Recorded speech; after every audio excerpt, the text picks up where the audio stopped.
is Pallavi and you are watching Indian Masterminds. We have with us Senior IFS Officer and MD Jungle Lodges and Resorts Limited Karnataka, Mr. Manoj Kumar.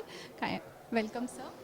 Thank you, Pallavi. Sir, what do you think? Like you are an IFS officer, you have served for many years now. So what do you think is the biggest challenge for an IFS officer in today's world? In fact, the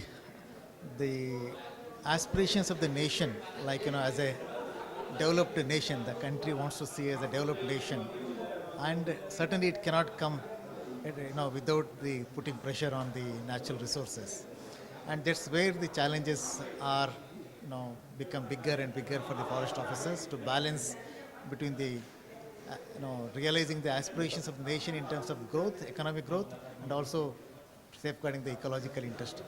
That's where the challenge lies.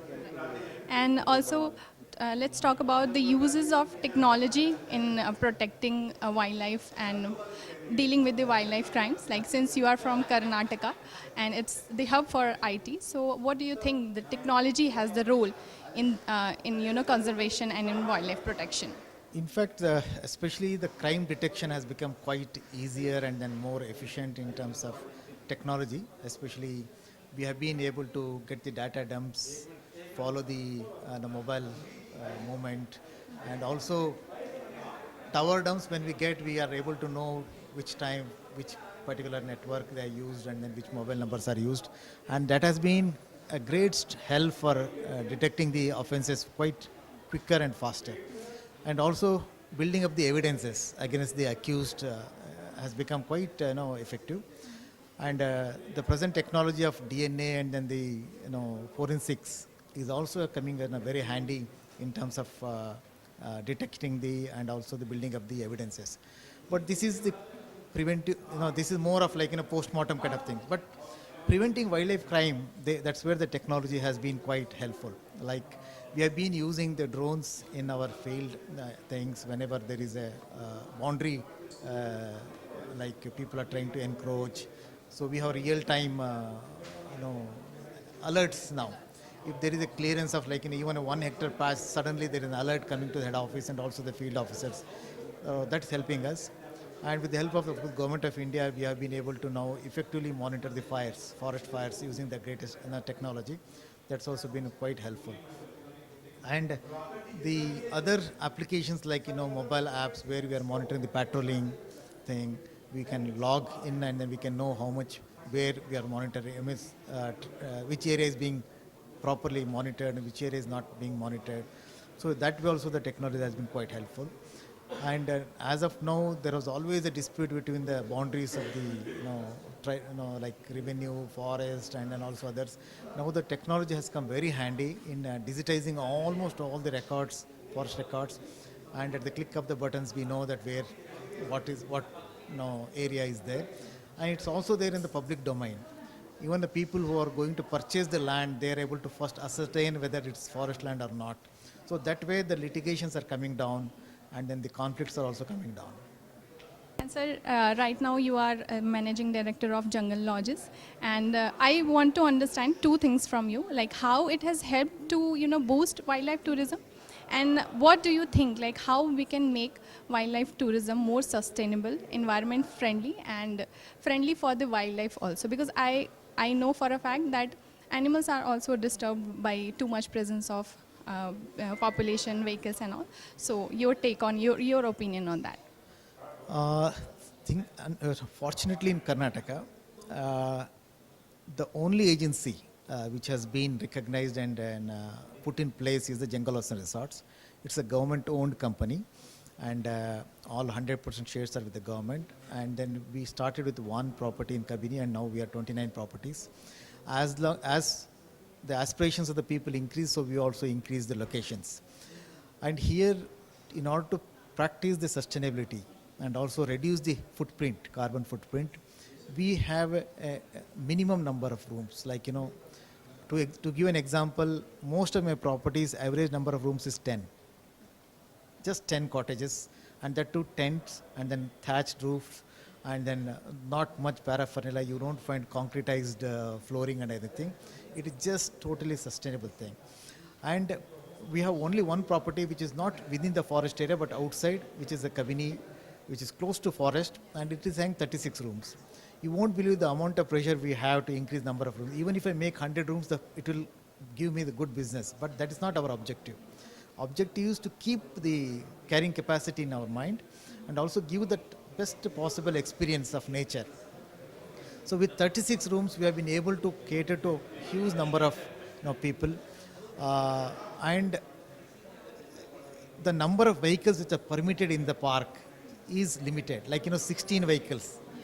There's enormous pressure from the private resorts and even from the other entities that to increase the number. But we don't want people to miss out that experience of seeing the tiger in the wild in its pristine habitat. So if there is more number of vehicles, then the more disturbance, all those things. So we have that way we have been able to maintain, we have been able to prevail upon the government, and fortunately the government and also the bureaucracy at higher levels has been quite supportive to the jungle lodges. And today, one more important thing of ecotourism, when we talk about ecotourism, is the employment locally. So out of 850 employees of jungle lodges and resorts, 99% are localites, except me and somebody like who are outsiders. Otherwise, they're all local boys and girls who are working with us. They had no skills, no expertise.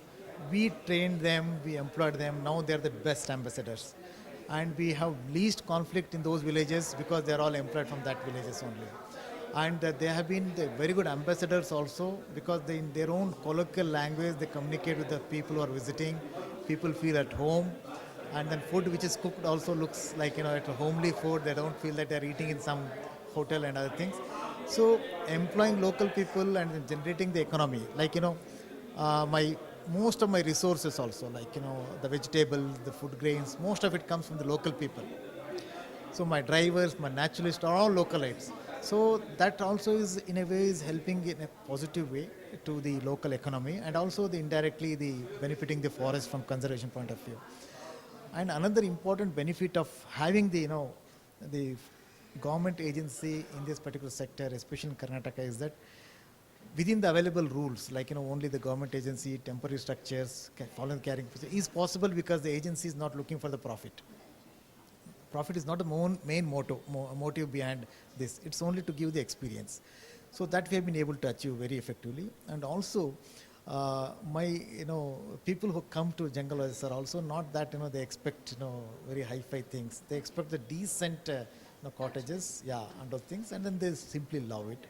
And the core strength of jungle lodges is naturalists. I have the naturalists who are the best, and they're also again local. Not that they are double graduates or like that. No, they are all localites. Maybe they have studied 12th standard or 10th standard, but still they know nature better. That is been able to achieve through effective training and also refresher courses kind of thing. So that way, I would say, and also able to create. And that's one thing, And another thing is it has created a lot of ambassadors. Today we have a huge network of people. To tell you one example is my repeat customers is 60%. So that shows how many people have become now like brand ambassadors of jungle and resorts. I hope this will continue. Any plan to extend like from 29 to more, or you are sticking to limit the number? We do have a plans to extend, but we are looking for the newer destinations. Like now we have the wildlife, nature kind of thing, but we don't have much about the beach. So we are looking for the beach properties now, and then government has been able to sanction us one now in the Mangaluru. Then beach has its own again beauty and its own natural adventures and all those things. So we are looking for beach properties now. Okay. Thank you so much, sir. Thank you so much for allowing me this opportunity. It was really great to chat with you. Thank you so much. So this was Mr. Manoj Kumar. This is Pallavi, and you are watching Indian Masterminds. Thank you for watching.